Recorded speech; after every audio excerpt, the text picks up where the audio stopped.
As I sit here on my 68th birthday, looking out of the window onto the courtyard below, I'm trying to recall my earliest memory. And I'm struggling to go any further back than when my younger brother, Charlie, was born. I vaguely remember my mum and dad bringing Charlie home for the first time, and him laying in a cot in the corner of our living room. How old was I then? Let's think. I must have been 3.5 years old. My next strongest memory after that was my 7th birthday party. I would remember that. I was sick everywhere. You see, rationing had just ended, and it was the first time in my life where sweets were readily available. And if I close my eyes, I can see it now. A round wooden table, dressed in a yellow tablecloth that Mum only used to put out on special occasions. There's this huge bowl of sweets in the middle of the table, wrapped in a red bow, with a badge on the front of it saying Happy 7th birthday. And I remember, pleading with my mum, let me have just one toffee, Mum, just one toffee, then I won't ask again, please, Mum. But she wouldn't buckle. This was a special event, and if just one toffee was missing from the sweet bowl showpiece, then, in her mind, it would have spoiled things. So I remember waiting impatiently, and then the party finally started, and I stuffed my face with as many toffees and chocolate bars as my mouth could handle, until I made myself physically sick. But it didn't matter. It didn't spoil anything for me. It was a wonderful day. And looking back now, I sense it was more than a birthday celebration. It was more like a whole family celebration, fueled by new hope and optimism for a brighter future. Unfortunately, my memory can't recall much before that day, but I do remember that money was tight, and items that we would consider essential today were luxuries back then and hard to come by. Also remember my dad being unusually jovial that day. My dad, he was a manual labourer. I don't remember seeing him much during the week. He was a grafter. He worked long, hard hours. He was the breadwinner, and I think he took pride in being able to provide for his family. He didn't have many vices, probably couldn't afford them, but he didn't drink much, he rarely gambled, but he was a heavy smoker. I know he loved me. Yeah, I know that. I don't doubt that. But he wasn't the type of man who would come home and give his children a big hug. But we didn't argue much. And when we did argue, it was usually because I had some harebrained money-making scheme to go and buy a new bike or pay for summer camp. I'd present my idea to him, and he'd instantly state that my plan was flawed and I wasn't to try. I would try to change his mind, of course, but he would hit me with his, "Look, this is not up for discussion" phrase, which went something like, "Don't get ideas above your station, son." He believed the only way to earn money was to go out and get an honest, proper job and work hard. I'm not sure why, but I think he distrusted business people. And then my mum, she worked hard keeping the family home going. I remember Mrs. Tyndall from next door, she'd often pop round for a cup of tea and a chat. But apart from that, she had few friends. A quiet woman. To be honest, I think Charlie and I were her life. But I do remember sensing sadness from her sometimes. Maybe sadness is the wrong word, but almost an emptiness about her. Just like she was going through the motions. But as a couple, as far as I can recall, my parents, they got on well during my younger years. But around the time I moved up to secondary school, they did start arguing frequently about money. Ironically, it was an offer of more money that started the arguments in the first place. My daddy had been offered a higher paid job in management with this other company. My mum was so excited, bless her. I remember her speaking at the dinner table about her plans for redecorating the home and maybe even saving up enough money to go on holiday next year. She was just so thrilled with the prospect. I'm sure she was speaking twice as fast as normal. But then my dad would warn her. Not even took them up on their offer yet. "Yes, but you will, of course you will," my mum replied. But he didn't. I never learnt the reason why he didn't take the opportunity. I guess he was just scared of change. Anyway, where was I? Oh yeah, secondary school. I liked secondary school to begin with, although admittedly the place soon drained all the enthusiasm out from me. I was quite a bright kid. I wasn't top of the class by any means, but not the worst either. And I was passionate about cars. It all started when I began collecting card sets of sport cars. My dad used to get them in these packets of cigarettes. I also ended up with this huge collection of those little model dinky cars. The Porsche 911, the Jaguar E-Type, the Ferrari 250 GTO. My wall was covered with their posters. When I left school, I had a mixed bag of exam results and no ideas on what I wanted to do in my life. So I just ended up going to this new college they opened up in my hometown. By then, things had quietened down between my parents. My dad did seem tired in his relentless pursuit of his hard-earned wage, and my mum, well, she just seemed sort of resigned to the fact that this was going to be her life. And then on June the 6th, 1968, at the age of 54, my dad died suddenly. A heart attack. Well, my mum was devastated. Well, we all were. My dad had only been retired a year. Mind you, it didn't stop him moaning about it.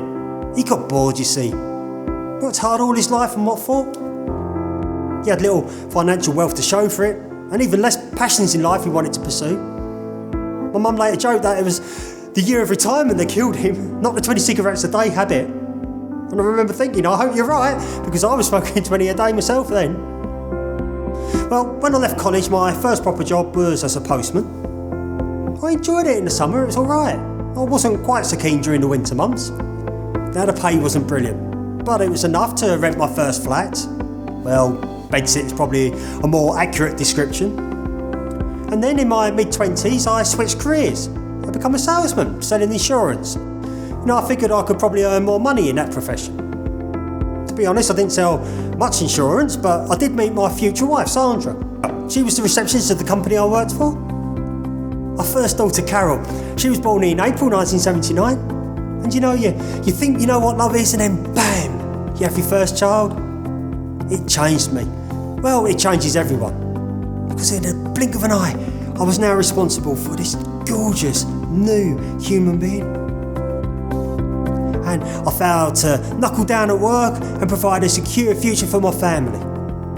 And then 2 years later, Tim was born. I don't know where those years went, they flew by. Sandra and I were thrilled to have Tim, of course we were. But money was tight before, and we both knew times were going to get tougher. Maybe inevitably, with the stress of caring for 2 young children and no social life and a straining bank balance, we argued a lot. I had dreams about starting my own business, restoring classic sports cars. Oh, I would have loved that. But I'm no businessman. And besides, I needed a stable job with a steady income. I had a young family to support and a mortgage to pay for. So I just put more and more overtime in at work just to bring more money home. It paid the bills, but it did mean sometimes I went days without seeing my kids. By 1990, I became sales manager at the insurance company. That was all right. It was nice to be recognised and appreciated and gain promotion after all the years of hard work. The pay was better. It's far from astonishing, but it certainly helped. Carol and Tim were doing okay at school. They wasn't top of their class, but it was doing all right. Carol was always the more academic one of the two. Tim, he struggled at times, he was a shy lad. But, on the whole, life was all right. You can't grumble, can you? We used to enjoy Christmas, and most years we saved up enough money to go on a family holiday down to Cornwall or Devon. And then, before you know it, our children had both left school and were in college. Only seems like yesterday when they were born. Unfortunately, both of them have started smoking, and they weren't too old to receive a right old rollicking from me, let me tell you. But they were good kids. I loved them dearly. Maybe I should have told them more when they were growing up. Of course, they've both left home a long, long time ago now. Both in the same year, would you believe? And then, a few years later, Carol gave us our first grandson, Billy. Oh, what a character he is. Just a bundle of energy and joy. And Carol, she's doing well.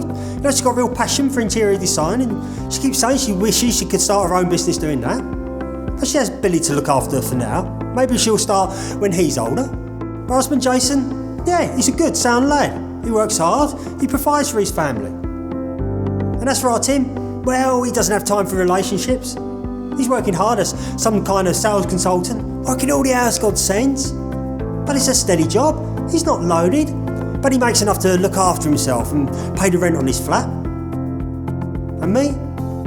Well, I retired last year. I didn't want to, couldn't really afford it. But I've got my heart problems.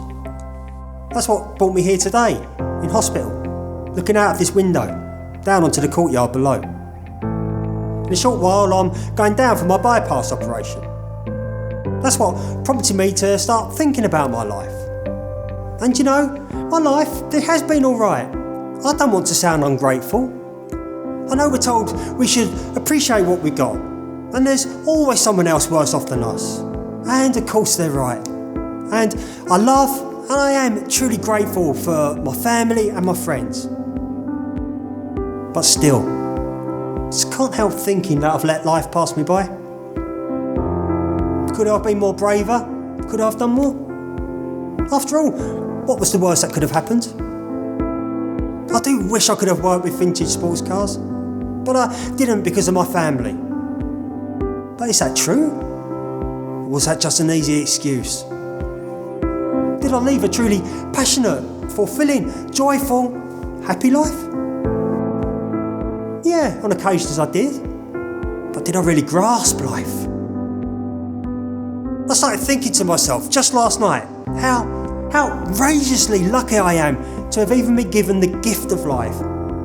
To even know and experience what being alive actually is. You know, I've never really appreciated what that meant. Not until now. Now it's probably too late. Of course, I've had my dreams, and I would never completely let go of them. I'd just delay them or suppress them. Because hoping that maybe one day I might live my dreams, well, that was better for me than having no hope at all. Now I realise that they weren't actually even dreams. They were just wishes.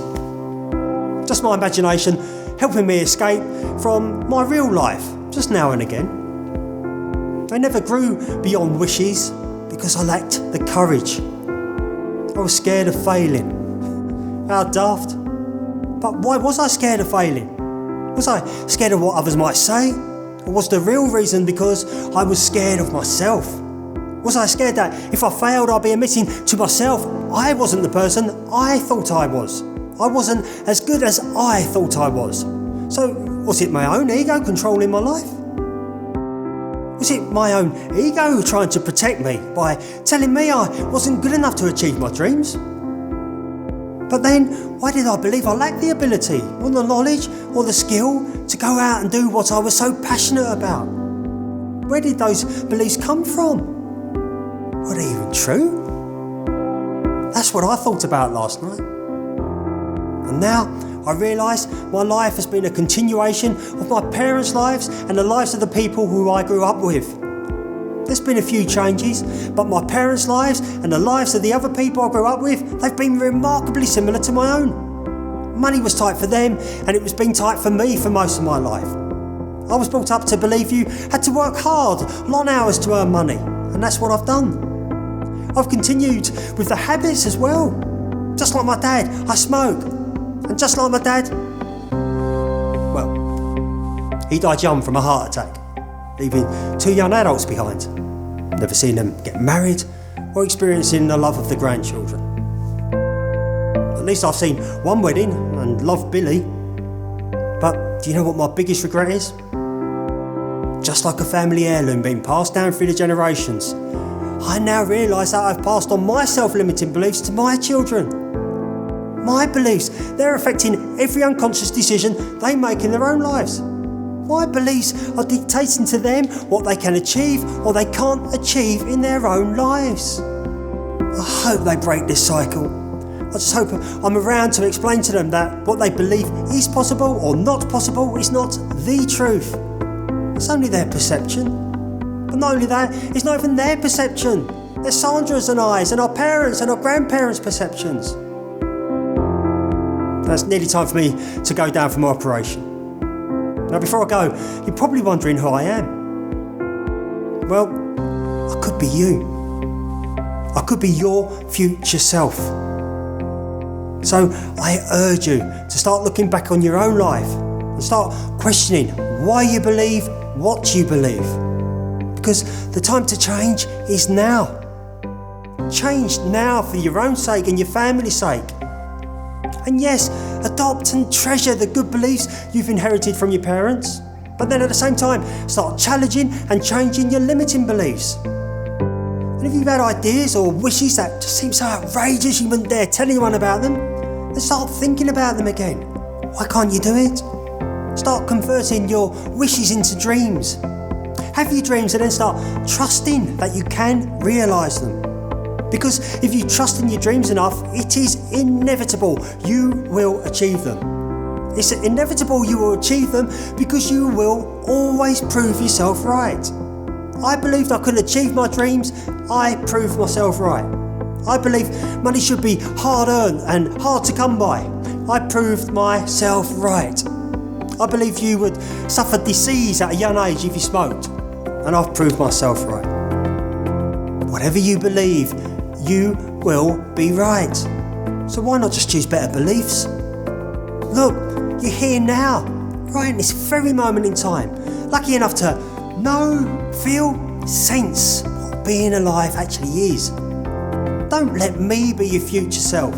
Surely you owe it to yourself to live the life you want and the life you deserve. So get inspired, be brave, get going, do something now. Because as you know, this week, these days, this now is going to pass anyway.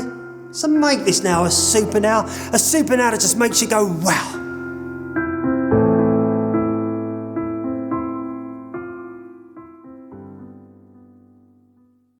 Hi, it's Grant J. Marsh, and I hope you enjoyed that episode. If you would like to receive further content and free training materials, please head over to supernowwow.com.